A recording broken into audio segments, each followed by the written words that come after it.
በመከታው ማሞና በዘመነ ካሴ መካከል መቀራረብ እንዳይኖር እየተሰራ መሆኑን ለእስክንድር ነጋ ቅርበት ያለው የመረጃ ምንጭ ለጣቢያችን ተናገረ። ምንጩ እስክንድር ነጋ በዘመነ ካሴና በመከታው ማሞ መካከል ምንም አይነት ወታደራዊ ትብብር እንዳይኖር እየሰራ ነው ብሏል።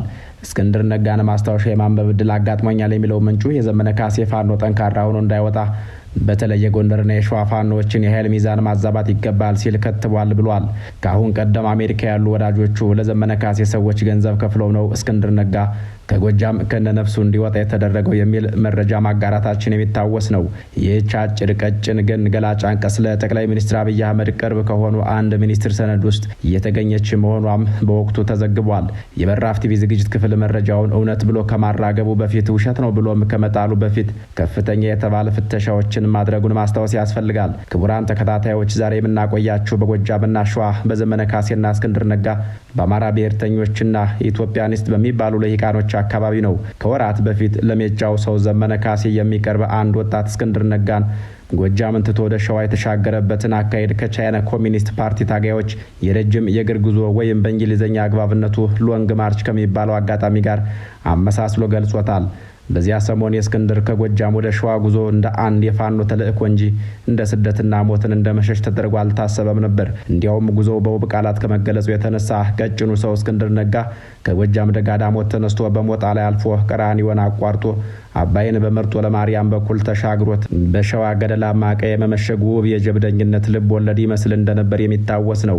ያ ሰሞን በእኔ አካባቢዎች ሞት ርካሽ የነበረበት እንደመሆኑ አድናቂዎቹ የጽናት ምልክት የሚሉት ሰው ጎጃሜው በየዘመኑ የታዘባቸውን የሰቆቃ ጊዜያት ሸክፎ በያዘበት ሞጣ ቀራኒዮ ምነው አይታረስ በሬሳ ላይ መጣው ከዚያ እስከዚህ ድረስ የሚል ስንኝ እያንጎራጎራቸው የተቀመጠ ይመስላል። የእስክንድር ነጋና ዘመነ ካሴ በደም መፈላለግ ይፋ ከመውጣቱ በፊት እንዲህ ያሉ ሚስጥራዊ አጋጣሚዎች ታልፈዋል። ለመጀመሪያ ጊዜ በሁለቱ ሰዎች መሀል ከባድ አውሎ ነፋስ መከሰቱን በመርዶ መልክ ለደጋፊዎቻቸው የተናገሩት የሜጫው ልጅ የወትሮው ብአዴን የኋላው አርበኞች ግንቦት ሰባት የኋላው የአማራ ህዝባዊ ኃይል አዛዥ ያሁኑ የቅርብ ጊዜው የአማራ ፋኖ በጎጃም አዛዥ ያሁኑ የአማራ ፋኖ ብሔራዊ ኃይል ማዕከላዊ ኮማንድ አባሉ አድናቂዎቹ የበላይ ትንፋሽ የሚሉት አንደበተ ርቱዕ ሰው ነው። ከአንድ ዓመት በፊት በአንድ የጎጃም የባህር ዛፍ ጫካ ውስጥ ሆኖ ራሱን ከአጥናፉ አባተ ጋር እያነጻጸረ በእሱና በእስክንድር ነጋ መካከል የገባውን ጠብ አብራራ። በእርግጥም ዘመንና አጥናፉ አባተ እስክንድርና መንግስቱ ኃይለማርያም ይመሳሰላሉ። ዘመን እንደ አጥናፉ ጎጃሜ ነው። ዘመን እንደ አጥናፉ ደርግ የአማራ ፋኖ መስራች ነው። በተለይ የአማራ ህዝባዊ ኃይል ፋኖ በ2014 ዓ.ም ፍኖተ ሰላም ከተማ ላይ ሲመሰረት ሁነኛው ሰው እሱ እንደነበር ይነገራል። በህዳር ወር ህወሓትን ለመዋጋት ወደ ወሎ የዘመተው የጎጃም ፋኖ የዘመነ ፋኖ ይባል እንደነበርም የሚታወስ ነው።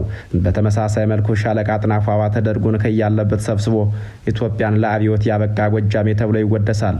ይህንን እውነት ራሳቸው መንግስቱ ኃይለማርያም ትግላችን የኢትዮጵያ ህዝብ አብዮታዊ ትግል ታሪክ ሲሉ ባሳተሙት መጽሐፋቸው ላይ ተናዘውታል። የምስራቅ ክልል መለዮ ለባሽ ተወካዮች ወደ ስብሰባው አዳራሽ ስንገባ ጉባኤውን የሚመራው ሻለቃ አጥናፉ አባተ የአራተኛ እግረኛ ክፍለ ጦር ሰራዊት ተወካይ ቡድን መሪ ነበር በማለት ከማንም ቀድሞ ደርጉን ከያለበት የለቃቀመው ይሄኛው ጓዳቸው መሆኑን ይመሰክራሉ። በአጭር ደቂቃዎች ውስጥ ግን አፈጮሌው መንጌ አጥናፉን ዋጋ ቢስ አደረጉት። ወዲያው ምርጫ ይደረግ ጀመር። ምላሰኛው መንጌም ድል ቀናቸው። በተጠቀሰው መጽሐፋቸው ላይ ይህንኑ አጋጣሚ ምርጫው የደርጉን ሊቀመንበር በመምረጥ ተጀመረና ለእኔ ሊቀመንበርነት ድጋፍ ያልሰጠኝ ሻለቃ አጥናፉ ብቻ ነበር። ለምክትል ሊቀመንበርነት ለአጥናፉ ከራሱ በስተቀር ድምጽ ያልሰጠው ሰው አልነበረምና እኔን በጣም ደስ ቢለኝም አጥናፉ ግን ደስተኛ አልነበረም ሲሉ አስታውሰውታል። የኋላ ኋላ ሻለቃ አጥናፉ አባተ በእኔ ዕድሜ ሶሻሊዝም ኢትዮጵያ ውስጥ ሊፈጠር አይችልም፣ የባሰ ህዝባችንን ለመከራና ለስደት እንዳርገዋለን በማለቱ የተነሳ ደርጎቹ ጥርስ ነከሱበት ይላሉ። በተለይ የዝቅተኝነት ስሜት ይኔጣቸው ነበር የሚባልላቸው መንግስቱ ኃይለማርያም አሌ ሀሉት በኋላም ተገደለ። ዘመነ ካሴ ይህንን ታሪክ ጠንቅቄ ያውቃለሁ ባይ ነው። አዲስ አበባውን የሸዋውን ልጅ ምናልባትም ራሱን ከፊውዳል መደብ ውስጥ ሊመድብ የሚችለውን እስክንድር ነጋን እንደ መንግስቱ ኃይለማርያም ይመለከተዋል። በእርግጥም ኮሎኔል መንግስቱ ኃይለማርያም የሸዋ ሰው ናቸው። ለገነታ አየለ አንበሴ የአባታቱ ወልደ አያና የሸዋ ኦሮሞ ሲሆኑ በግብርና የሚተዳደሩ ነበሩ። በእናቴ በኩል ስንሄድ ደግሞ አያቷ እናቷና አባቷ ዘመዶቿ ሁሉ ተጉለቴዎች ናቸው ብለዋታል። እሳቸውም አዲስ አበባ ጨርቆስ አካባቢ ተወልደው ማደጋቸው ይነገራል። እስክንድር የፈረንሳይ ለጋሲዮን ልጅ ነው። በከተማ ልጅነት በሸዋ ሰውነት ይመሳሰላሉ ማለት ነው። የሸዋ ፖለቲካ ለሰሜነኞች ሴረኛ ተደርጎ ይታሰባል። ያስቻለው ፈጠነ እመት ሸዋ ዘፈን ላይ ያለው ሸዋ ባላመጠ ይውጣል ባመቱ የሚል ስንኝ የማህበረሰብ ስነ ልቦና ማሳያ ነው የሚሉም አሉ። ዘመነ ይህንና እንዲህ ያሉ ጉዳዮችን መፍራቱ በ2014 ዓመተ ምህረት አጋማሽ ባህር ዳር ከተማ ላይ ከጎኑ አቁሞት እነ እስክንድር የባልደራስ መሪዎች ብቻ አይደሉም የኛም መሪዎች ጭምር ናቸው እንጂ ሲለው የነበረውን ሰው ለመግደል እስከ ማሰብ አድርሶታል ማለት ግነት አይደለም። በዛው በጋራ ጋዜጣዊ መግለጫ በሰጡበት ቀን እስክንድር ከእስር ቤት ወጥቶ ፋኖዎችን እየዞረ የሚዘይርበት ሰሞን ነበርና ደጋግሞ ለዘመነ እጅ ሲነሳ ፊት ለፊቱ እየወደቀ ሲነሳ በካሜራ አይን ውስጥ ገብቷል። በፖለቲካ አቋም ረገድ ግን የተለያዩ ጥያቄዎች ለነዘመነ የሚወረውራቸውን ከመንግስት ጋር ሊያጋጩ የሚችሉ ጥያቄዎች ሲያከሽ የተስተዋለው እስክንድር ነጋ ነው። የአደባባይ ንግግር ይወዳል የሚባለው ዘመነ ካሴም ይህንን የእስክንድርን አቋም ያኔም ቢሆን እንዳልወደደው ከፊቱ ላይ ይነበብ እንደነበር የሚናገሩ አሉ። በዚያው መድረክ ላይ የዚያን ሰሞን የዘመነ ካሴ ቀኝ ተደርጎ ይጠቀስ የነበረው ማስረሻ ሰጤ የጎጣ አጀንዳ የሚባለውን ጉዳይ ከሰኔ 15 ቀን 2011 ዓመተ ምህረት ጋር ተያይዞ የመጣ ሲል ገለጸው። ማስረሻ እንዲህ ቀለል አድርጎ ይግለጸው እንጂ የአማራ ብሔርተኝነት የተሰኘ መጽሐፍ ያስነበቡን መልካሙ ተሾመ ግን ንዑስ ማንነቶች የአማራ ብሔርተኝነት ከባድ ፈተናዎች ናቸው። ከተቀሩት ሌሎች ፈተናዎች ሁሉ የአማራ ብሔርተኝነት የሚፈተነው በንዑስ ማንነቶች ነው። የአማራ ብሔርተኝነትን የመግደል ጉልበት አላቸው ሲሉ ያስጠነቅቃሉ። በዚህ ቀጥተኛ ጦርነት ከከፈተ 2 ዓመት በሞላው የአማራ ፋኖ ትግል ውስጥ ከባዱ ፈተናም አንድ መሆን ነው። ተደጋግሞ በአማራ ብሔርተኝነት ዘንድ የሚጠቀስ የፀሐይ እንቁ ስላሴ ሀሳብ አለ። እሳቸው በ1965 ዓ.ም በቤታቸው በጋበዙት ራት ላይ ወደድንም ጠላንም የአማራው አንገት አንድ መሆኑን ማወቅ አለብን። ከእንግዲህ ወዲህ ማንም ቢመጣ ተነሳው የሚለው አማራው ህዝብ ላይ እንጂ ለይቶ የሸዋ፣ የጎንደር፣ የጎጃም አይልም። ስለዚህ አማራው መተባበር አለበት ብለዋል ተብሎ በመጽሐፍት ሳይቀር ይተረካል። የዘመነ ካሴ ሀገር ሰዎች ግን በ1960ዎቹ በራሳቸው በፀሐይ እንቁ ስላሴ ላይ አምፀው ነበር። ለጎጃሚዎቹ እንዲህ አይነት የቀዳማዊ ኃይለ ስላሴ ባለስልጣናት ፊት አውራሪ መሸሻዎች እንጂ አበጀ በለዎች አይደሉም። ለዚህም ይመስላል ዘመነ ካሴ ከእያንዳንዱ መግለጫ መጨረሻ ላይ አዲስ አስተሳሰብ፣ አዲስ ትውልድ፣ አዲስ ተስፋ ይላል። አብዝቶ ያ የተባለው ትውልድ የከፈላቸውን ዋጋዎችም ያጣጥላል ይባላል። የአማራ ብሔርተኞች ከሚቆጩባቸው ጉዳዮች ዋናው ከአስራት ወልደየስ ሞት በኋላ እነ ኢንጂነር ኃይሉ ሻውል መአህድን ወደ መኢአድ መቀየራቸው ነው። ኢትዮጵያዊ ብሔርተኝነት በብዙ የአዲሱ ትውልድ አባላት ዘንድ አክሳሪ ጉዳይ ተደርጎ ይሰበካል። ምስጋናው አንዱዓለም በግዮናዊነት የአማራ መነሻና መድረሻ መጽሐፋቸው ላይ የቤት አማራ አስተሳሰብ ሲመሰረት የያዛቸው ዋና ዋና ርዕሶች ብለው የሚጠቅሷቸው አማራ እንደ ህዝብ ህልውናው ላይ የተደቀነበት አደጋ፣ አማራ በተናጠል እየገጠመው ያለው የዕለት ስጋት፣ አማራ የተዘፈቀበት አሰቃቂ የድህነት አረንቋ ማለትም አማራ ምድር ላይ ካሉ ህዝቦች ቁጥር አንዱ ድሃ መሆኑ፣ ሌሎች የኢትዮጵያ ብሔር ብሔረሰቦች የደረሱበት የብሔርተኝነት ደረጃ፣ የአማራ የዘር ማጥፋት ወንጀለኞች ለፍርድ አለመቅረብ፣ ራሱን አቅልጦ የሰራት ሀገር ያልበጀችው መሆኑ፣ እስካሁን አማራ ላይ የደረሰው በደል አብሮነትን አደጋ ላይ የጣለው መሆኑ፣ ሁሉም ብሔሮች የራሳቸው ጸረ አማራ ድርጅት ሲኖራቸው አማራ ግን የራሱም የሚሆነው የሌለው መሆኑ፣ በህብረ ብሔራዊ አደረጃጀት ውስጥ መቆየት ጉዳት እንጂ ጥቅም የሌለው መሆኑና የመሳሰሉት ናቸው። እኒሁ የአማራ ብሔርተኞች የኦሮሞና የትግሬ ብሔርተኝነቶችን ማንበርከክ የሚችለው አዲሱ የአማራ ብሔርተኝነት ብቻ ነው። ኢትዮጵያዊ ብሔርተኝነት ተሸርሽሯል። እነዚህን ብሔርተኝነቶች ለማሸነፍ አይቻልም ብለው ያምናሉ። ጸሐፊው ያክሉና አማራ ውስጥ 4 አይነት አስተሳሰቦች ተፈጥረዋል በማለት አማራነቱን አጥብቆ ይዞ በግልጽ አማራ ነጻ መንግስት ያስፈልገዋል የሚል፣ አማራነቱን አጥብቆ ይዞ የአማራ ችግር በኢትዮጵያ ውስጥ እንዲፈታ እንታገላለን፣ ያ የማይሆን ከሆነ ግን የአማራውን ጥቅም በማናቸውም አይነት መንገድ እናስከብራለን ብሎ የሚታገል፣ አማራነትን ብዙም ዋጋ ሳይሰጡት ግን እንዲሁ ለፖለቲካዊ ፍላጎታቸው መውጫ እግረ መንገዳቸውን በአማራ ትከሻ የኢትዮጵያን ችግር ለመፍታት የሚሞክሩ፣ የአማራን ነገር አያሳየኝ ብለው ጭራሽ የአማራውን እንቅስቃሴ ለመቀልበስ የሚጥሩ ናቸው ሲሉ ይዘረዝሯቸዋል። የወትሮ የነጻነት ታጋይ ፒኤን ኢንተርናሽናል ምስጉን ጋዜጠኛ ብሎ የሸለመው የብዕር ሰው የባልደራስ መስራች እስክንድር ነጋ ለብሔርተኞቹ 3ኛው ቁጥር ላይ የሚያርፍ ነው። በአማራ ደም ኢትዮጵያ ትቅደም ይላል ብለውም ይከሱታል። በአንጻሩ ደግሞ ጎጃምን፣ ጎንደርን ብሎም ወሎን አዲሱ የአማራ ብሔርተኝነት ማዕከል ለማድረግ ከመታገል ይልቅ እንደ እስክንድር ነጋ ያሉትን የመሀል ሀገር አማሮች የብሔርተኝነቱ አስኳል ማድረግ ያዋጣል ብሎ የሚከራከሩም አሉ። እነዚህ ወገኖች በረራ የአጼ ልብነ ድንግል ዋና ከተማ ነበረች፣ የዛሬው አዲስ አበባ ናት ይላሉ። ያክሉና እንደ እውነቱ የአማራ ክልል ዋና ከተማ ራሱ አዲስ አበባ ነበር መሆን የሚገባው ይላሉ። በ1999 ዓመተ ምህረት የህዝብና ቤት ቆጠራ የአማራ ህዝብ ቁጥር በአዲስ አበባ 47.5 ከመቶ ነው ሲሉም ይከራከራሉ። አማራነት ከሁሉም በላይ የስነ ልቦና አንድነት ነው የሚሉት ደግሞ ከሁሉም በላይ ቅድሚያ ቅድሚያ ሊሰጠው የሚገባው በአካሄዶች ላይ መስማማት እንደሆነ ይሰብካሉ።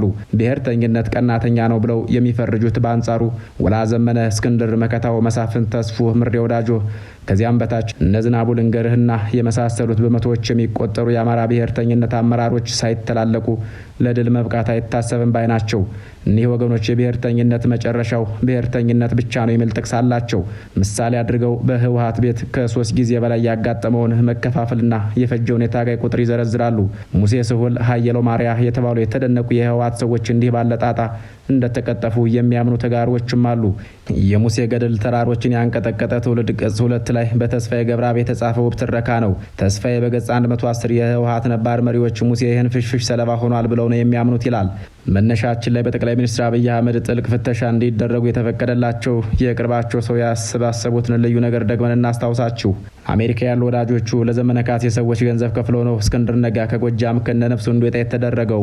ሰሞነኛውን መረጃ መነሻ በማድረግ ምልከታችንና ጥናቶችን ካጋራናቸው አይቀር ፋኖች ራሳቸው በማህበራዊ ትስስር ገጻቸው በኩል ትግላቸውን ምን ብለው ይገልጹታል የሚለውን እንመልከተው። ከዚህ እንደሚከተለው የሚቀርበው ደግሞ የጣቢያችን አቋምም ትንታኔም አይደለም። በአንጻሩ መሬት ላይ ያሉ የሚታገሉ የፋኖ ኃይሎች ትግላቸውን ህልውናን የማስቀጠል ትግል ነው ብለው ይጠሩታል። የህልውና ትግል የሚባለው አዲስ ግን ብዙ ታጋዮችን ማፍራት የቻለ የትግል ስልት የሚያብራሩት ሰው ደግሞ በዛብህ በላቸው ይባላሉ። በዛብህ በላቸው የተባሉ ጸሐፊ ህዳር 5 ቀን 2017 ዓ.ም በተሰራጨው መጣጥፋቸው ዶላንድ ሌቪን የተባሉትንና በኢትዮጵያ ጉዳዮች ላይ የተመራመሩትን ሰው ሀሳብ ተውሰዋል። ዶላንድ ሌቪን የኢትዮጵያን የለውጥ ታሪክ በተነተነበት መጣፉ በርካታ ቁም ነገሮችን ዳሷል። ከቅርቡ ከ1953 ዓ.ም የመፈንቅለ መንግስት ሙከራ ጀምሮ እስከ 1997 ዓ.ም ድረስ የተካሄዱ ለውጦችን በመመርመር እነዚህ ሁሉም ያልተሳኩ ሙከራዎች መሆናቸውን በመደምደም ምክንያቶቹን ለማብራራት ሞክሯል። በዛሬው ጽሑፋችን ይህንኑ መንደርደሪያ አድርገን ሀሳቦቹንም እየተዋስን የምናካሄደውን አብዮት ባህሪና ግብ ለመግለጥ እንሞክራለን ይላሉ በዛብህ በላቸው። በመጨረሻም ይህ አብዮት በታሪካችንና በእድሜያችን እንደታዩት ለውጦች እንዳይሆን አድርጎ የመስራትን አስፈላጊነት እንገልጻለን ይላሉ። የዘመናቱ የህዝብ ትግሎች የራሳቸው ምክንያቶች አሏቸው። የትግል ምክንያት በመሰረቱ የትግሉን ባህሪ፣ ዓላማና ግብ የሚወስን ይሆናል። አንድ ትግል የሚበየንበት የጥራትና የጥልቀት ደረጃ ሂደቱንም ሆነ ውጤቱን የመወሰን አቅም ይኖረዋል ይላሉ። በኢትዮጵያ ታሪክ የታዩ የህዝብ አመጽና ተቃውሞዎች እንዲሁም ከየስርዓቶቹ ጋር የተደረጉ ጦርነቶች የስር ምክንያቶቻቸው በጥቂት ጭብጦች ተጠቃለው ሊገለጡ የሚችሉ ናቸው። ምሁራንና ፖለቲከኞች የብሔር የመሬትና የዴሞክራሲ ጥያቄዎች መሆናቸውን ይገልጣሉ።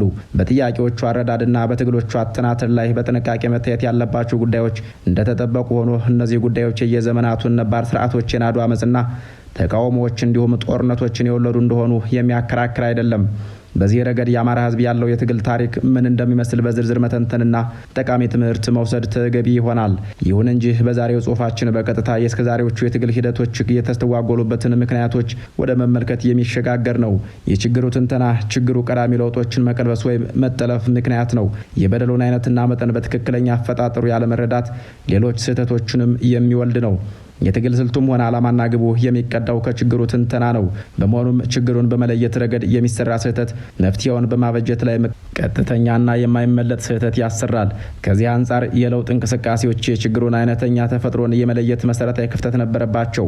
ሌላው ጉድለት የትግል ስልቱን ዓላማና ግቡን በመቅረጽ በኩል የታዩ ችግሮች ናቸው። ይልቁንም በችግር አዙሪት ውስጥ እምቧለሌ የምንሽከረክር የሆን ነው በተሳሳተ የችግር ልየታ የተሳሳቱ የትግል ስልቶች ዓላማዎችና ግቦችን በመቅረጽ ምክንያት ነው።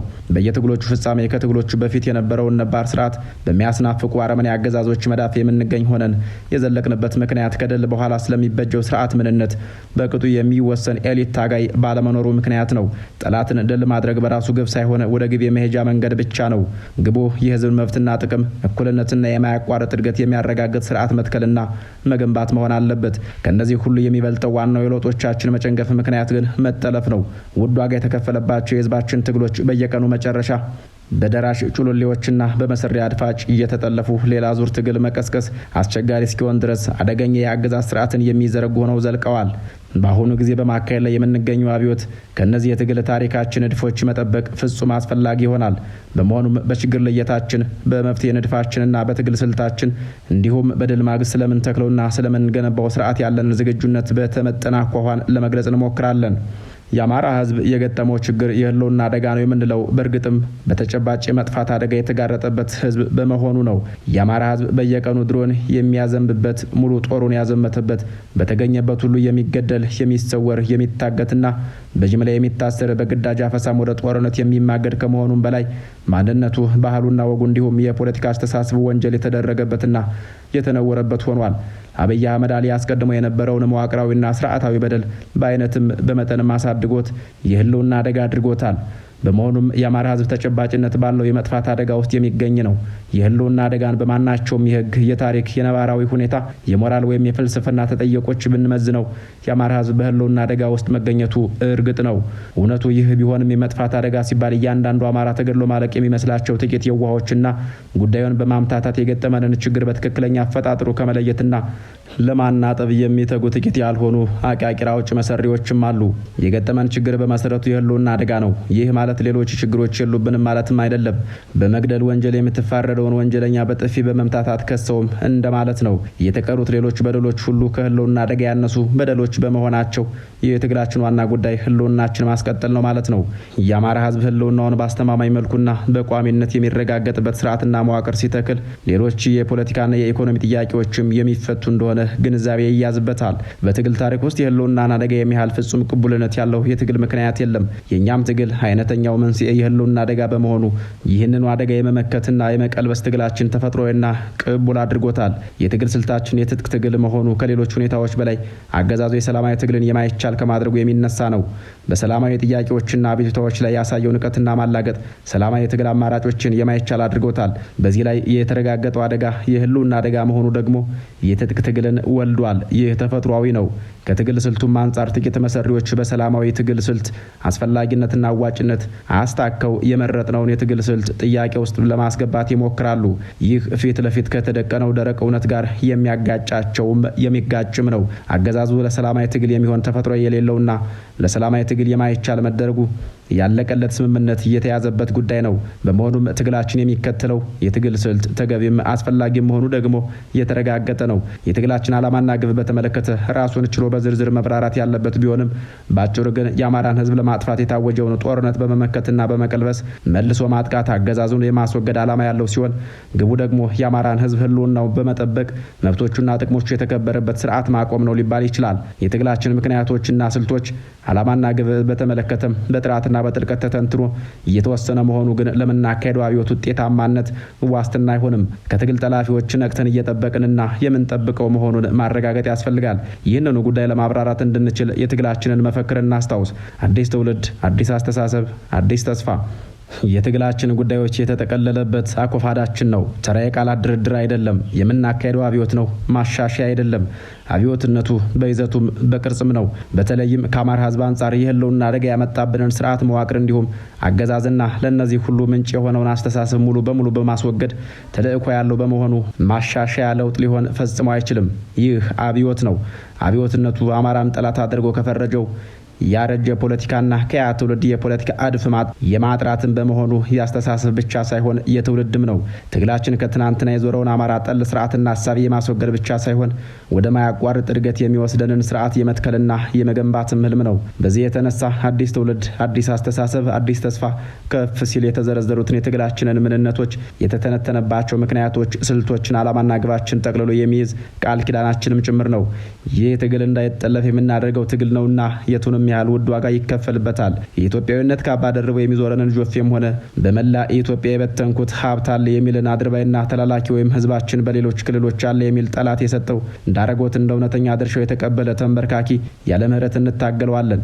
ትግላችን ደግሞ በመለማመን ሳይሆን በኃይላችን፣ በክንዳችን፣ በአጥንትና ደማችን የሚጸና ነው። ይህ ማለት ግን ትግሉ ከዋናው ምክንያት፣ ስልት፣ ዓላማና ግብ የሚዋደዱ ሌሎች የትግል ስልቶችን አይጠቀምም ማለትም አይደለም። ተጨማሪ ዓላማዎችና ግቦች የሉትም ማለትም አይደለም ይላሉ በዛብህ በላቸው። የምናከብራችሁ ተመልካቾች ለዛሬ በዚህ አበቃን። ቸር ያገናኘን።